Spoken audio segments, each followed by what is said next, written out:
안녕하십니까. 조선일보 경제부의 박사기자 방현철입니다. 이 시간은 받으면 많이 버는 방현철 박사의 머니머니입니다. 시장 전망, 투자 전략 전문가, 자산운용 전문가 그리고 증권가의 고수들을 모시는 시간입니다. 오늘은 한 번 더 라이프 자산운용의 이채원 의장님 모시고 이야기를 나눠보도록 하겠습니다. 안녕하세요. 네, 안녕하세요. 네. 지난 시간에 우리는 이제 금리 상승기의 가치 투자법 뭐 이런 예. 거에 대해서 얘기를 해봤는데 오늘은 이제 한국에서 왜 장기 가치 투자가 어렵나 뭐 이런 예, 주제를 예. 가지고 한번 얘기를 해보도록 하겠습니다. 예. 이채원 의장님 이제 올해부터 그러니까 작년이죠. 작년에 이제 라이프 자산운용 이사회 의장이 이제 취임하셔가지고 새로운 예. 이제 길을 모색하고 계시는데 일단 가치 투자의 어떤 좀 전문가 뭐 이렇게 좀 평가를 받고 계시잖아요. 예. 그래서 일단 이 한국의 가치 투자 뭐 이거에 대해서 좀 먼저 얘기를 해볼게요. 그러면 예. 이 가치 투자의 원칙 그러면은 이제 우리가 그 워런 버핏을 가장 먼저 예. 떠올리잖아요. 예. 예. 세계적인 가치 투자자 해서 워런 버핏을 떠올리는데 이분이 얘기하는 가치 투자의 원칙이 한국에서도 좀 적용될 수 있는지 이 얘기부터 한번 좀 시작을 해보죠. 예. 예.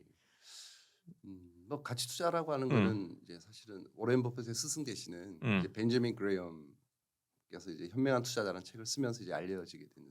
네. 이 세상에 뭐 다양한 투자 전략이 있겠죠. 뭐 기술적 분석도 있고 기본적 분석도 있고 뭐 수백 가지의 전략이 있을 수 있겠지만은 네. 우리가 투자에 임하는 자세나 태도 또는 마음가짐으로 봤을 때는 이제 두 가지 부류의 투자만 존재한다라는 거고요.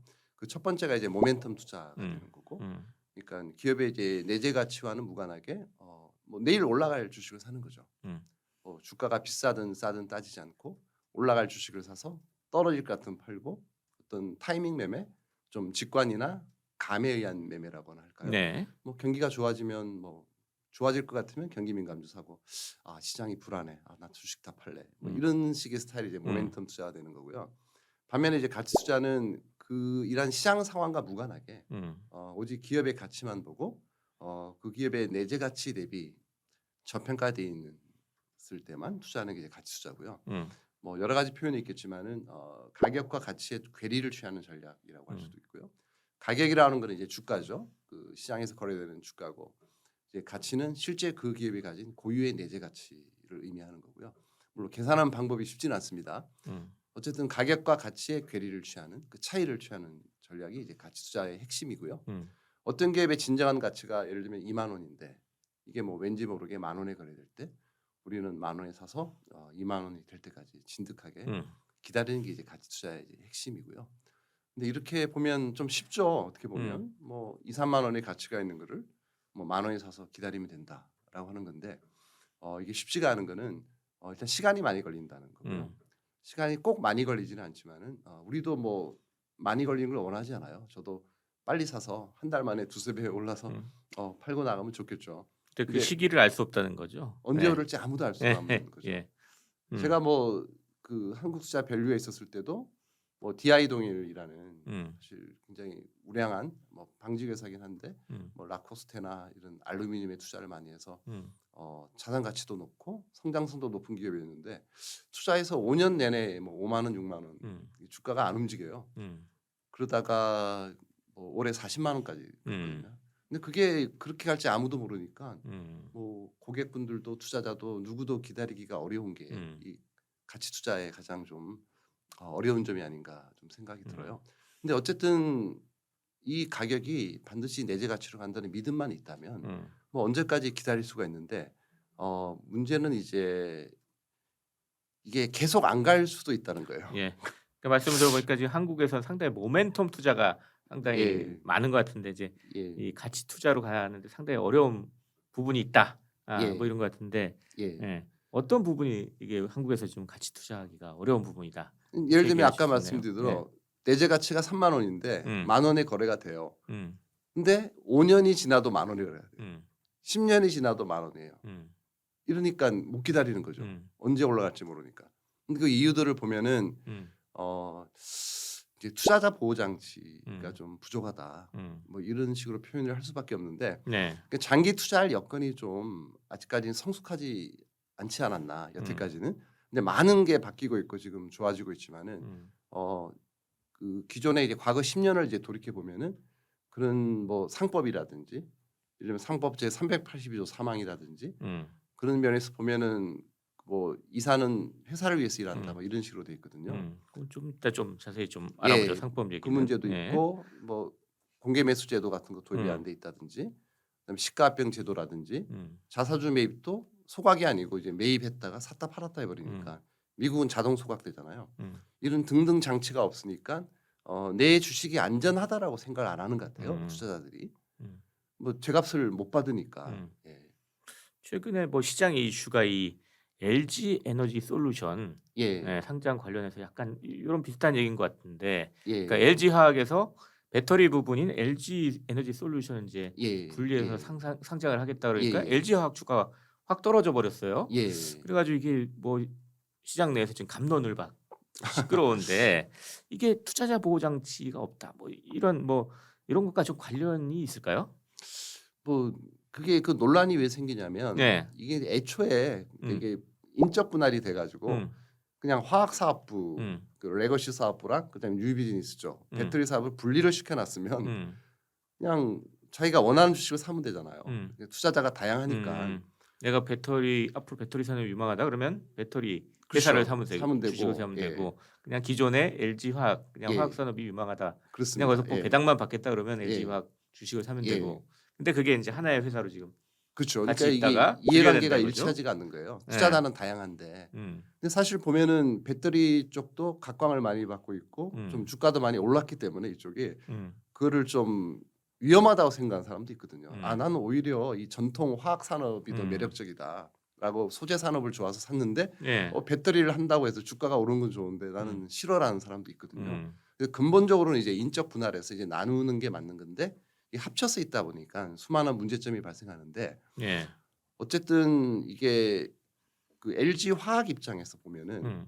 뭐 이렇게 생각할 수 있을 것 같아요. 음. 지금 이제 배터리 사업이 높은 밸류에이션을 받고 있잖아요. 음. 그래서 자금 조달하기 용이한 측면이 있어요, 확실히. 그냥 이게 뭐 화학 산업에서 자금을 조달한다 그러면 누가 돈을 대주겠습니까? 음. 근데 배터리 사업을 한다 그러면 음. 시장에서 자금 조달하기가 훨씬 용이하겠죠. 음. 그러다 보면은 그 궁극적으로는 어떻게 보면 리스크도 좀 줄이고 자금 조달도 좋게 할 수 있고 전체적으로 LG 화학으로 보면 이게 저는 그게 나쁜 것인가 생각이 들어요. 음. 결국 이게 왜 주가가 빠져야 되지? 음. LG 화학이 올라야 되는 거 아닌가 심지어는 저는 생각하는데 시장의 공식이 음. 그냥 모기업은 떨어지고 네. 자회사가 올라간다는 공식이 딱 수립이 돼 버리니까 네. 분할만 하면 폭락을 해 버리는 음. 거예요.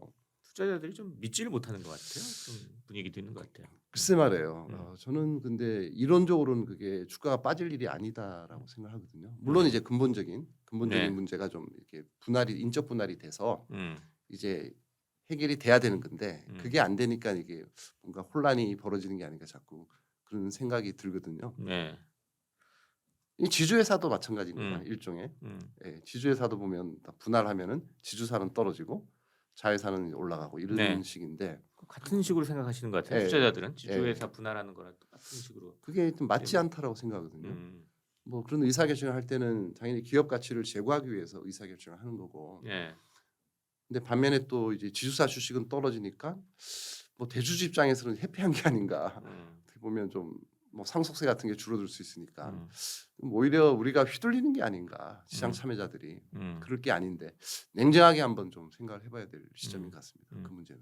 상속세 말씀하셨는데 이게 이 상속세 때문에 이제 좀 그 주가가 잘 안 오르는 문제도 예, 있다 예. 이런 말씀을 좀 계속 하셔왔는데 이건 좀 어떻게 봐야 돼요? 그럴 수가 있죠. 음. 사실은 기업을 일으키면서 뭐 온갖 법인세 내고 음. 온갖 세금을 다 냈는데 거기서 대주주는 또 증여를 하려면 65% 상속세를 내야 되니까 네. 거의 한 두세대, 삼세대 지나면 10몇 프로 남아서 없어지는 거잖아요.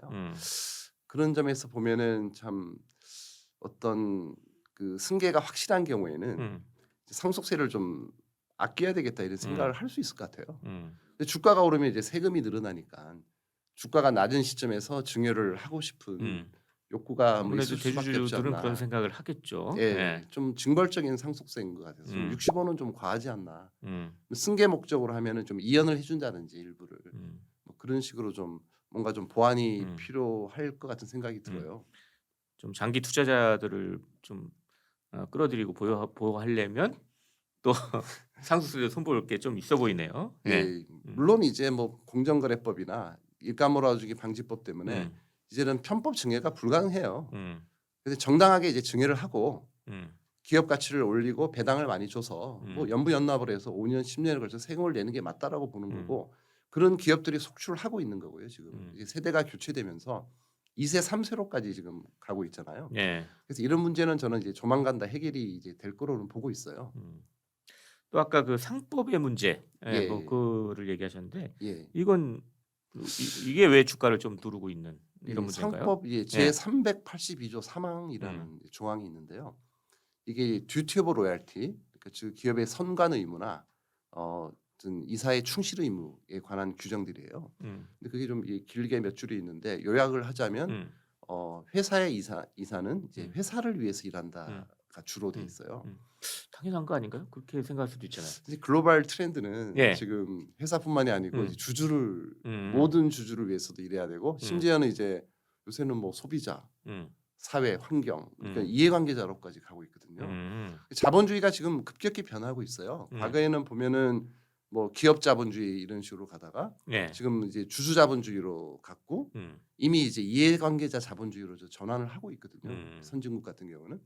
근데 우리나라는 아직까지도 이제 주주 자본주의에도 못 미치고 있으니까 이런 현상들이 자꾸 벌어지고 있는 음, 거죠. 그래서 그 조항을 보면 상징적으로 음, 어쨌든 그 기업의 이사는 당연히 뭐 원칙적으로 최우선적으로 회사를 위해서 일하는 게 맞고 예. 엔드 그리고 아, 모든 주주를 예. 위해서도 일한다를 좀 음, 넣어주면 음, 모든 문제가 다 해결되지 않을까 싶은 생각이 음, 들어요. 그렇게 보면 되고 또 자사주 아까 매각도 말씀하셨는데 예, 예. 자사주를 매입해서는 보통 이제 해외에서는 다 소각해서 없애버리는데 자동 우리는 소각돼 버리죠 미국은. 예, 예, 우리나라는 계속 예. 회사에서 보유하면서 뭐 보유하고 또 주가가 오르면 팔기도 하고 음, 또 백기사로 또 어디 음, 파킹 시켜놨다가 활용을 하기도 하고 음, 그런 식으로 좀 이제 악용될 수도 있고 심지어는 음. 그런 문제 때문에 그 이 규정을 자동 소각되게 좀 바꿔야 되지 않나 음. 자사주도. 한번 사버리면 아예 싹 다 예, 그냥 없어지니까 자동으로 없어지는 시장에 거죠. 유통되는 주식은 줄어들고 예, 다시 나올 우려도 없고 그러니까 주가는 예. 계속 오를 수 기업 있고 가치가 즉각 오릅니다. 예, 예, 소각을 하면 그런 문제도 있고 또 아까 말씀드린 이제 시가합병 제도에 네, 좀 문제점들이 나오고 있죠. 음, 예를 들면 이제 어떤 A라는 기업이 있고 B라는 기업이 있는데 네, A라는 기업은 지금 업황이 굉장히 안 좋아요. 음, 그러나 내년에는 좋아질 것 같단 말이죠. 음, 그래서 뭐 PBR이 0.1이고 뭐 엄청나게 싸요. 말도 음, 못하게. 음, 근데 B라는 기업은 이게 업황이 좋아가지고 좀 절정에 있고 사이클상 음, 주가가 많이 오르고 비싸요. 음, 근데 어느 날 A라는 기업과 B라는 기업이 합병 공시가 나버리죠. 음, 그러면은 우리나라는 시가합병이기 때문에 이게 합법이거든요. 음, 아무런 문제가 없어요. 근데 음, A라는 기업을 갖고 있는 사람들은 음, 정말 음, 청천벽력 같은 소식이죠. 음. 이 기업이 앞으로 두세 배 주가가 더 오를 좋아질 것 텐데 같은데, 이게 예, 합쳐서 희석이 돼 버리니까 음, 이게 너무 안타까운 일이거든요. 음, 그래서 이런 시가합병이 지금 계속 벌어지고 있어서 음, 내 주식이 안전하지 않은 거죠. 음, 난 이게 너무 싸서 뭐 제가 아는 어떤 기업도 음, 뭐 제가 뭐 미공개 정보 방지법 때문에 종목을 거론할 수는 네, 없지만은 예, 현금이 8천억 들고 있는데 뭐 음, 시가총액은 3천 몇백억이고 음, 땅도 엄청나게 많고 음, 근데 이거 사놓으면 그냥 무조건 몇 배 올라야 되는 게 맞잖아요. 네, 언젠가는. 근데 이 기업이 뭐 갑자기 어디랑 음, 합병돼 버리면 어떡해요. 음, 그게 겁이 나 가지고 이제 장기 투자를 하기 어려운 이제 음, 현실이 계속 벌어지는 음, 거고 또 하나 문제점은 이제 의무 공개 매수 제도가 도입이 안 돼 있습니다. 네, 그래서 M&A를 하게 될 때 음, 보면은 그 경영권 프리미엄이라는 게 있잖아요. 네, 그래서 최대 주주는 최근에 몇 가지 사례들이 있었죠. 남양유업, 한샘 음, 경영권 프리미엄이 100%가 넘었어요. 음, 뭐 주가가 20인데 40만 원에 사가잖아요. 음. 경영권 프리미엄을 주고 소액 주주들은 그냥 그냥 반값에 팔아야 예, 되는 게 그냥 그냥 시가에 시가에 팔아야 되는 팔던가 거고 해야 되니까. 최근에 한샘 같은 경우도 2대 음, 주주가 뭐 10년을 들고 있었는데 음, 지분도 꽤 되죠. 한 음, 10몇 프로 들고 있었을 거예요. 근데 그 2대 주주는 뭐 오랫동안 장기 투자했는데 뭐 반값에 팔아야 되고 그 지배 주주만 그 100% 프리미엄을 받고 파니까 음, 이런 문제점이 생기는 건데 이게 뭐 미국 같은 경우, 유럽 같은 경우는 의무 공개 매수 제도가 도입이 돼 음, 있어서 음. 그거를 팔 때 나머지 주주들도 같은 가격에 예, 사줘야 돼요. 소액 주주들 것도 예. 같이 사주면 이제 소액 주주들이 좀 반대할 일도 없죠 사실은. 그렇죠. 예, 그래서 예, 보통 미국에서 $10짜리가 음, 뭐 15불에 M&A가 되면은 음. 주가가 즉각 15불 가요. 그리고 없어지죠. 공개 미수돼 가지고. 근데 우리나라 같은 경우는 뭐 M&A 돼 버리면 주가가 하루 올랐다가 네. 1년 정도 지나면 다시 떨어져 있어요. 그럼 또 인수한 기업이 자사주를 그 가격에 싸게 사 가지고 결국 다 이제 없어져 버리는 그런 현상이 자꾸 발생이 되니까 이게 투자자 보호 장치를 좀 강화시켜서 주식이 제값을 받을 수 있게 되면은 이제 코리아 디스카운트가 없어진다고 보고 있거든요. 이 의장께서 이제 대표적인 가치주로 이제 지주사들 예. 들고 저기 얘기를 하고 계시잖아요. 예. 근데 말씀하신 이렇게 문제가 많다면 예. 이거 한국에서 지주사 투자는 이 영원히 좀 불가능한 얘기인가? 뭐 이런 궁금증이 생기는데 예. 어떻게 봐야 됩니까? 예. 근데 아까도 말씀드렸지만은 이제 많은 게 바뀌고 있습니다. 예. 세상이 바뀌고 있어서 더 이상 이런 형태로 갈 수가 없고요. 음. 최근에 보면은 뭐 그 양 대통령 후보께서도 예. 좀 이런 투자자 보호 장치를 강화시키겠다고 좀 공약을 한 셈이고요. 예. 그래서 앞으로는 이제 많이 개선이 될 거고 그래서 지금이 더 기회인 것 같아요. 최악인 상태고 좋아질 일만 남았다. 이제 나쁜 일은 다 알고 있는 거고. 네. 지주사 디스카운트 같은 경우는 보면 이제 우선주랑 유사한 것 같아요. 과거에 우선주가 상당히 디스카운트 돼서 거래가 되고 있었거든요. 10년 전만 해도 예를 들면 뭐 삼성전자의 우선주는 뭐 보통주보다 IMF 때는 거의 뭐 3분의 1 가격에 거래가 됐어요. 지금은 10%밖에 차이가 안 나요. 보통주 우선주가 괴리가 메워졌는데 그 메워진 이유가 아무것도 없었어요. 그냥 어느 날 갑자기 뭐 LG화학이 10몇 프로 오를 동안 LG화학 우선주가 2배가 올라 버렸어요. 제 기억이 나거든요. 근데 그게 오른 이유도 없고 벌어진 이유도 없고 지금 이렇게 갭은 꽤 메워놓져 있어요. 근데 지주사도 보면은 별 이유 없이 이게 벌어져 있거든요. 괴리가. 예를 들면 뭐 SK가 갖고 있는 SK텔레콤 지분이 그러니까 자회사들 예. 가치들을 다 그냥 지주사에 반영이 안 디스카운트 돼 있는 거죠 30% 지금. 디스카운트해서 예. 밸류에이션을 해버리니까 음. 이거는 좀 정당하지 않다고 생각하는데 음. 그리고 지주회사는 이제 지배 구조가 괜찮아요. 왜냐하면 이해관계가 일치하기 때문에 대부분의 이제 지배 주주는 이제 지주사 주식을 들고 있잖아요. 그러니까 우리 소액주주 입장에서도 그 최종 이제 경영진과 운명을 같이 하잖아요. 말하자면 회장님과 운명을 같이 하는 네. 거예요. 가장 그렇죠. 소중한 주식이 네. 지주사거든요. 예. 그런 면에서 근데 좀 한국에서는 안전하다고 볼 수 있는 거죠. 일단 30%는 깎고 본다. 이렇게 예. 지금 근데 아까도 얘기하는 거죠. 말씀드렸지만은 예. 우리나라 경영권 프리미엄이 지금 100%잖아요. 예. 그러면 자회사 주식도 왜 프리미엄을 안 주나요? 오히려 이제 디스카운트를 해버리니까 그건 합당하지 않다. 근데 많은 분들이 얘기하는 게 이제 뭐 더블 카운팅을 얘기하잖아요. 예. 근데 더블 카운팅은 그냥 내재 가치랑은 상관이 없잖아요. 수급이랑 희소성 뭐 이런 문제인 거지. 제가 예를 들면 뭐 10조를 펀딩을 했어요. 10조 정도 펀드를 만들어 가지고 예. 그 10조를 가지고 삼성전자를 다 샀습니다. 근데 그 10조를 제가 IPO를 해서 상장을 시켰어요. 근데 이게 왜 5조에 거래되죠? 10조의 가치가 있잖아요. 이거는. 그게 지금 지주사에서 벌어지는 예, 일들이다 이런 똑같은 말씀이시죠. 예. 하지만 이건 좀 말이 안 된다고 생각합니다. 그 사례에서는 10조의 가치를 평가를 받아야 된다. 예, 받아야 되는 예. 거죠. 오히려 더 높을 수도 있다. 그렇죠. 예. 경영권 경영권 프리미엄이 프리미엄까지 있으니까. 받으면. 예. 근데 지금 여러 가지 그 주가를 이렇게 누르는 여러 가지 이제 이유들이 있는데 이건 예. 앞으로 좀 개선될 예. 가능성이 많다고 지금 예. 보신다. 그렇습니다. 이렇게 예. 말씀을 하시는 겁니다. 그렇다면 이제 좀 우리가 좀 관심 가져야 되는 지주사 뭐 이런 게 예. 좀 있을까요? 지주사는 일단은 뭐 두 가지로 봤을 때는 뭐 큰 기업들 중에서는 이제 대형 지주사들은 다 싼 것 같아요. 그리고 준지주사들 있죠. 그러니까 앞으로 지주로 갈 만한 지주사적인 성격은 가지고 있으나 지주사는 아닌 기업들이 있죠. 그런 기업들도 좀 가능성이 높고 뭐 삼성물산, SK처럼 뭐 LG, GS 이런 기업들은 뭐 워낙에 큰 종목이니까 거론해도 괜찮을 것 같은데 예. 다들 뭐 충분히 저평가돼 있다고 생각하고 거의 모든 우리나라의 지주사라는 것은 다 저평가에 있다 이렇게 보면 그렇습니다. 크게 들리지 않겠네요. 밸류에이션 보시면 돼요. 예. 밸류에이션 보시고 PBR이 뭐 0.3 이하고 PER도 뭐 5배도 안 되고 이러면 그냥 다 싼 거 맞는 거죠. 네. 자, 오늘 이번 시간에는 이채원 라이프자산운용 의장님과 함께 한국에서 장기 가치 투자가 어려운 이유로 시작을 해가지고 지주사 투자는 어떻게 해야 될까? 뭐 이런 것까지 좀 얘기를 나눠봤습니다. 예. 자, 저희 마지막으로 저희 시청자, 구독자 여러분께 마무리 인사 좀 부탁드리겠습니다. 예.